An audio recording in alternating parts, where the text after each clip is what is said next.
Krásný dobrý den, a já vás vítám a zdravím dneska u kratšího videa. Říkala jsem si, že bychom se mohli společně podívat na to, co bychom teďka měli v této dny slyšet. Tak pojďme na to.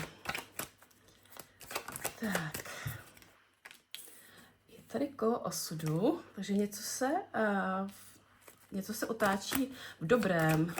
Vypadlo mě to teda obráceně, já to takhle otočím. Tak.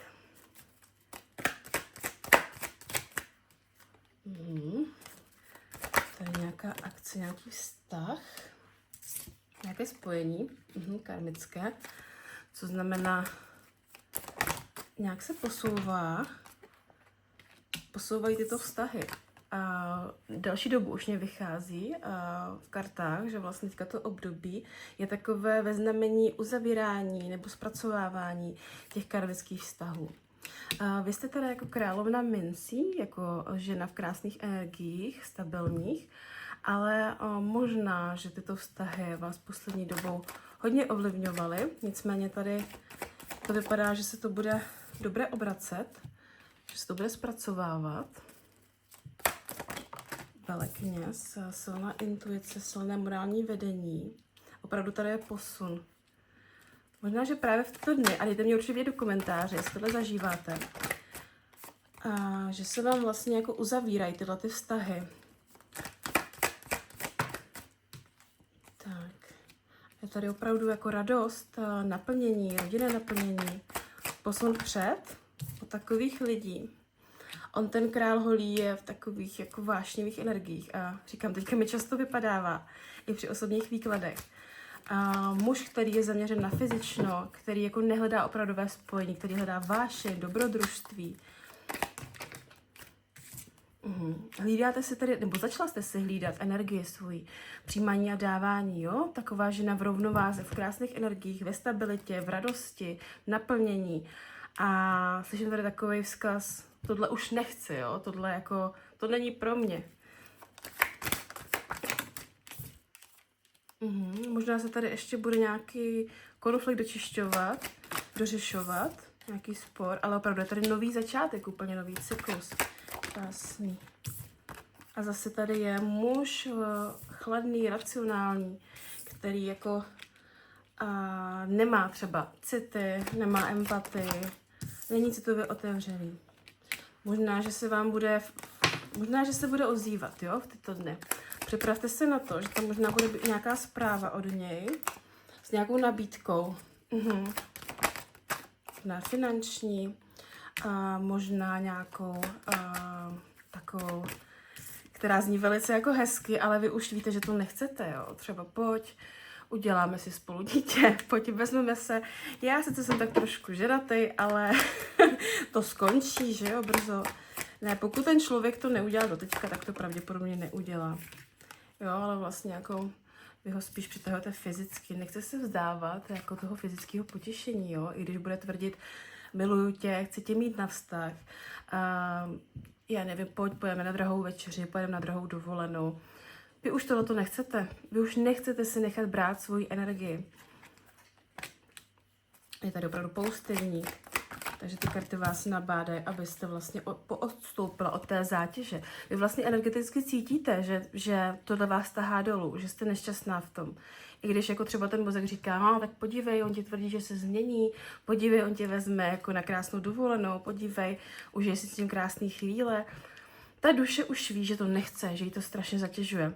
A takový člověk vlastně vám může úplně zablokovat energii, jo? Vlastně může vám zablokovat hojnost, jo? V momentě vlastně, kdy vy jdete energeticky dolů, tak se to projeví nejenom v tom vztahu, ale v celém vašem životě. Takže takové energie už nebrat, jo? Ale je tady žena, která už to uvědomuje, která už to ví, která už ví, že to je jenom třeba o té intimnosti, jo?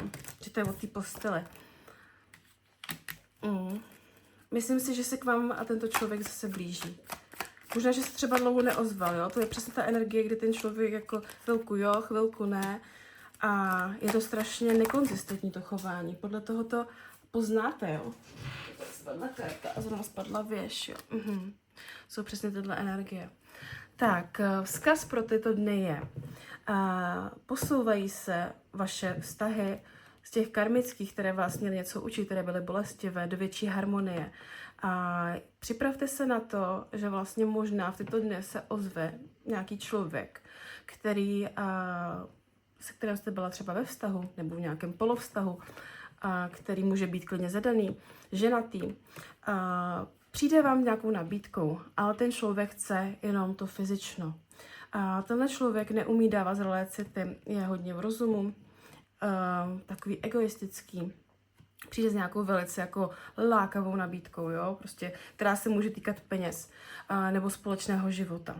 Vy už ale uvnitř cítíte, že to nechcete, že už ta vaše duše vám to jako nepovolí.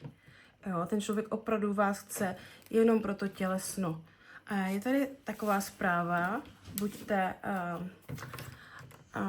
v kontaktu sama se sebou, zvědomujte si tu zátěž, jo? Vlastně uvědomte si to na tom těle, nevěřte úplně těm slibům, je to opravdu taková past, jo? Je to taková zkouška, jak se říká. Teďka ten čas je možná ideální využít pro to, abyste se tak nějak postoupila od toho, uvědomila si, co vás v životě naplňuje, a šla do té radosti. A tady opravdu je to, že jdete do té síly, možná i díky tomu vztahu. A ten vztah je tady určen k zániku. Což je dobře, protože pak já si dám ještě jednu. Protože pak si můžete otevřít úplně jiným typům vztahu. Královna mečů. Ano, přesně. Odsekněte to. Nastavte si ty hranice, jo. Tohle není pro vás. A minulost. To je úplně přesný. Odsekněte tu minulost, která vám neprospívá. Jo, ty karmické vztahy nám jako nepřišly do cesty kvůli tomu, abychom s tím člověkem zůstali celý život. Jo. Tady karty ještě doporučuju, se podívám.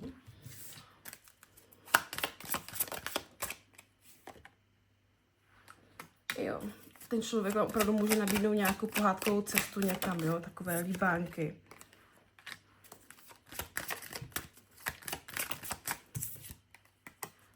Ale tady to období byste měla spíš využít pro to odpojit se od světa, vyléčit si ty věci, jo. V momentě, kdy vlastně vy nebudete mít vyléčený třeba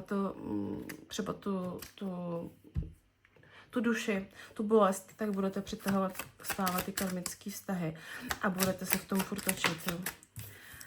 Ano, přesně, to jsem tam cítila, jo. Nějaká cesta, svatba, může být dítě, jo. Konečně jsem si to vlastně jako, konečně jsem si to uvědomila, že tě chci, protože s tebou chci bejt, jo. Pojďme si udělat miminko, no, tak asi sama cítíte, že prostě to jsou takové prázdné řeči. A oni nás musí na něco namotat. Ale vy hledáte tu spřízněnou duši, vy už nehledáte tohleto. A už se tím hlavně půjdete. Starejte se o sebe, starejte se o tu svoji zahradu.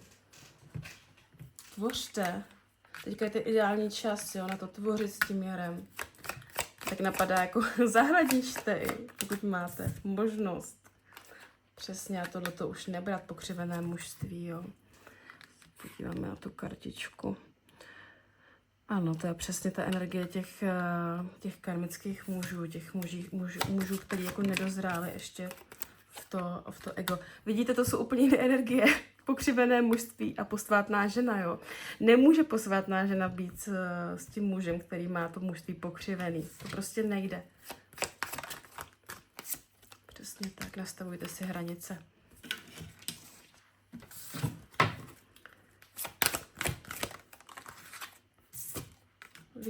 Vykomunikujte to, jo, to jsem tady taky cítila. A řekněte, hele, tohle já už nechci, já už s tebou nechci vidět, nevolej mě, nepišně, zapomeň na mě, jo. Buďte k sobě laskavá, protože ono to může, jako, i když ten člověk pro vás nebyl dobrý, tak vy to můžete jako cítit, jakože, že to bolí, jo, že jste smutná, ale ten smutek a ta bolest nepatří tomu partnerovi, ale možná té iluzi, kterou jste u tomu člověku měla, jo. A vždycky každá ztráta je spojená s tím smutkem. Vy se nabádala ne k tomu, abyste se intimně spojila s tím člověkem, ale abyste se spojila sama se sebou. Dala si tu bezpodmínečnou lásku, hojnost, jo. Ten člověk vám to asi i cítím blokoval. Jo, nějaký možná přísun peněz, nebo že v práci jste se třeba nesoustředila a dělala jste chyby, odrazilo se to na té vaší profesní kariéře, v zájmech, jo, koníčkách, všechno, co jako děláte. Tam je strašně důležitý uvědomit si, koho si pouštím do toho života, protože ten člověk nám může hodně pomoct v tom životě, anebo nás taky táhnout dolů. Tak jo, tak to byl takový kratší vzkaz pro tyto dny a já se budu těšit u příštího videa. Mějte se hezky, nashledanou.